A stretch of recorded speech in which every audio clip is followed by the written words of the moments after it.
Подекемвриските нови 5 минути доаѓаат за граѓаните на престојните локални избори, кои најверојатно ќе се одржат во мај, иако истите се далеку од распишување.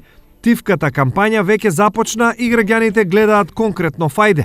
Сето она што граѓаните го побарале во изминатиот период, сега забрзано се реализира. Во Штип се градат улици и игралишта. Станува збор за барање од страна на жителите на ова местна заедница, односно на населбата 8 ноември, и во соработка со локалната самоуправа и јавното предпријатие Степјон, значи ќе следи оградување на спортското игралиште. Каменица воведе бесплатен превоз во пазарните денови за пензионерите. И се надевам дека ова ќе биде еден добар проект кој што ќе биде во интерес на граѓаните на општина Македонска Каменица, но и од селските средини. Во Пробиштип се гради мини плоштад. Ќе представува едно место кое што ќе го користат сите жители на општина Пробиштип. Оштипски исар понудија плаќање на долговите на рати без камата. Сето ова го правиме да излеземе во пресрет на самите граѓани, а и ние како јавно предпријатие да ја зголемиме наплатата. Освен исар, истото го направи Скопски комуналец, а прашање на време е кога нешто за граѓаните ќе направат и останатите јавни предпријатија.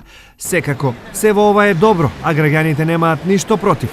Мислам дека е добра работа. Па ја мислам дека ќе се залагат ради тоа што пред тоа имаше доста работи што направија и мислам дека сега пак има.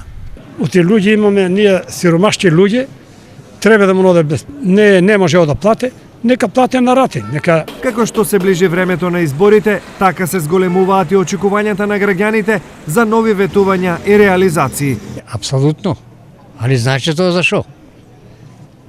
Тоа да не збориме понатаму за поголем стол да има.